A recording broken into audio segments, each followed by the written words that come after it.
Assalamualaikum warahmatullahi wabarakatuh. Halo semuanya, perkenalkan kami dari kelompok 6. Di sini kami akan mereview tugas resensi teks hikayat yang berjudul Roro Jongrang. Sebelum itu, perkenalkan nama saya Hasbi Amanah Rabzi. Nama saya Zaskia Permatasari. Nama saya Nefisa Kira Krianti. Nama saya Fitri. Nama saya Isan Nuraulia. Nama saya Nazala.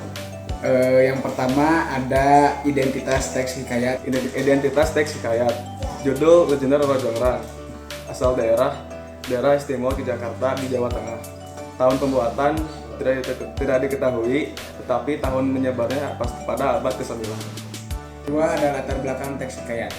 Konteks budaya dan sejarah yang mempengaruhi teks hikayat Roro Jongrang ini yaitu sejarah perang antara kerajaan Pengdi dan kerajaan Baka, dan budaya yang mempengaruhi dalam teks Roro Jongrang ini yaitu budaya Hindu yang masih berdiri kokoh hingga saat ini. Yang kedua ada tujuan penulisan. Tujuan penulisan dari teks Roro Jongrang ini yaitu untuk menyampaikan pesan moral yang ada di dalam teks Roro Jongrang tersebut. Yang ketiga, zaman atau dinasti. Pada zaman kerajaan Mataram kuno atau sekitar abad ke-9. Pengaruh lintas budaya. Yang pertama, pengaruh akulturasi budaya Hindu-Buddha di Jawa kuno.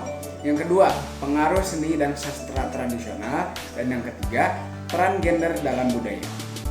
Tiga sinopsis cerita legenda ini bermula pada kerajaan yang dipimpin oleh Prabu Baka yang memiliki seorang anak bernama Roro Jongrang. Roro Jongrang ini disukai oleh Bondowoso yang menjadi pembunuh sang ayah pada medan perang saat itu. Lalu, karena dendamnya, Roro Jongrang pun mencari akal untuk membatalkan niat Bondowoso. Namun rencananya itu malah menjadi malapetaka bagi dirinya sendiri. Yang keempat adalah unsur intelijen. Yang pertama adalah temanya adalah cerita tentang pangeran. Di dalam cerita ini menceritakan tentang seorang pangeran kepada seorang putri. Yang kedua adalah tokoh dan pelakon. Tokoh utamanya adalah Roro Jongrang bersifat tidak menepati janji dan mendengar. Dan tokoh utama yang kedua adalah Bening Bondowoso yang kejam dan sombong. Terus tokoh pendampingnya adalah ayahnya Roro Jongrang yang bernama Prabu Baka, berwatak sombong, kejam dan zalim. Yang ketiga adalah alur. Alur yang diambil dari cerita ini adalah alur magic. Kenapa? Karena menceritakan awal mula dibangunnya Candi Prambanan. Kemudian yang keempat adalah latar setting.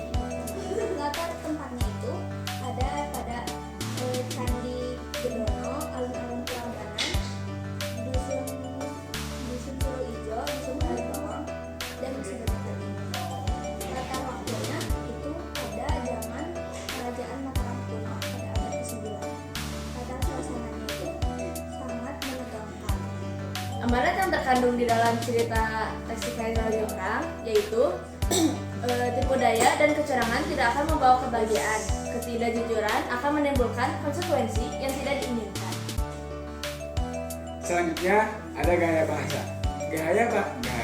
Gaya bahasa yang digunakan dalam teks Roro Jongrang ini yaitu gaya bahasa Melayu klasik. Kenapa? Karena di dalam teks Roro Jongrang itu terdapat satu contoh yang menunjukkan bahwa dalam teks tersebut menggunakan bahasa Melayu klasik, yakni Candi Sewu yang berartikan Candi Seribu. Lalu ada sudut pandangnya. Sudut pandangnya ini yaitu sudut pandang orang ketiga. Kenapa? Karena orang tersebut menceritakan bagaimana kisah percintaan antara Roro Jongrang dan Bandung Bondowoso yang gagal. 5. Analisis unsur ekstrinsik. Yang ke-1 ada keadaan zaman. Keadaan zaman dalam kisah Roro Jongrang adalah pada masa kerajaan Mataram kuno sekitar abad ke-9. Kedua ada lingkungan sosial. Aspek sosial dalam hikayat Roro Jongrang dapat dilihat dari nilai-nilai moral yang terkandung di dalamnya, yaitu hindari memaksakan kehendak kepada orang lain, tepati janji dan tidak membuat curang. Ketiga ada lingkungan budaya. Lingkungan budaya dalam legenda Roro Jongrang adalah Candi Prambanan, Candi Gedono, Candi Cepogo, Candi Ciwa, Bukit Kasuargan, alun-alun Prambanan, alun-alun Pengging, Dusun Suru Ijo, dan Dusun Kalibawang. 4 nilai-nilai yang terkandung nilai sosial ketika Roro Jongrang menabuh peralatan dapur untuk menggagalkan Bandung Bondowoso. Para wanita di sekitarnya ikut membantu. Nilai moral, kita tidak dapat memaksakan kehendak atas orang lain, serta bila berjanji harus ditepati. Yang kelima ada pandangan hidup masyarakat. Pandangan hidup masyarakat dalam legenda Roro Jongrang mencerminkan nilai budaya, etika, dan kepercayaan masyarakat Jawa kuno, terutama dalam hal hubungan antar manusia dan dengan alam gaib. Beberapa pandangan yang dapat disimpulkan dari kisah Roro Jongrang yang ke-1 ada kepatuhan terhadap orang tua dan pemimpin, 2 menghargai kesaktian dan kekuasaan, 3 pantang menyerah dan keteguhan prinsip, 4 keadilan dan pembalasan, 5 kepercayaan pada hal gaib. Yang keenam, kaidah kebahasaan. Yang pertama, mencari kata arkais, arka yang berarti patung. Yang kedua, mencari kalimat ungkapan, apa yang harus dilakukan untuk menghentikannya. Yang ketiga, mencari kata klausa klise, Bandung Bondowoso mengutuk Roro Jongrang. 4. Mencari kalimat menjemuk bertingkat. Ia mencari akal untuk menolaknya, lalu ia mengajukan syarat dibuatkan 1000 buah candi dan 2 buah sumur yang dalam. Yang kelima, mencari bahasa Melayu klasik atau bahasa asing serapan Candi Sewu, Candi Serbu. Kelebihan dan kekurangan teks hikayat Roro Jongrang. Kelebihan 1. Cerita ini mencatat sejarah dan mitos dari Candi Prambanan. 2. Mengandung nilai yang dapat diambil. 3. Dapat memperkenalkan dan memperkayakan kebudayaan Indonesia terutama budaya Jawa. Kekurangan 1. Cerita ini dapat membuat persepsi diskriminatif tentang perempuan yang menjadi hadiah bagi para lelaki. 2. Cerita ini sulit untuk dipertanggungjawabkan kebenarannya. Yang ke-8 ada relevansi dengan masa kini. Cerita Roro Jongrang memiliki relevansi dengan masa kini karena mengandung pesan moral yang masih berlaku seperti manusia harus dapat mengendalikan hawa nafsu. 2. Jangan menjadi orang serakah yang merugikan diri sendiri dan orang lain. 9. Nilai-nilai dalam teks hikayat. 1. Nilai moral.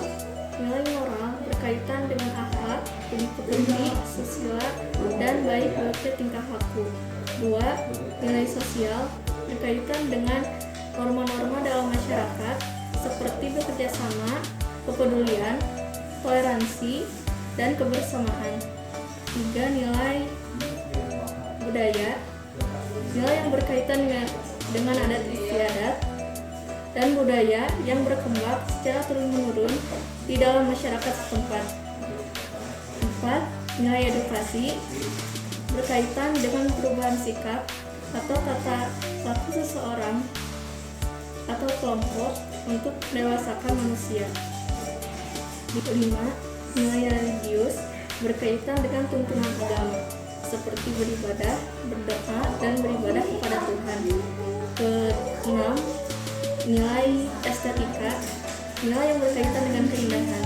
Ke-10 adalah kesimpulan dan rekomendasi. Kesimpulan adalah tipu daya manusia tidak akan membawakan kebahagiaan. Menurut kami, cerita ini layak dibaca karena berisi pesan-pesan moral yang dapat kita lakukan. Kesimpulan dari Roro Jongrang, dari kisah ini kita dapat mengerti jika kita mempunyai rasa dendam, kita tidak harus membalasnya karena sesuatu yang jahat. Tidak harus dibalasnya dengan kejahatan lagi, melainkan dengan kebaikan.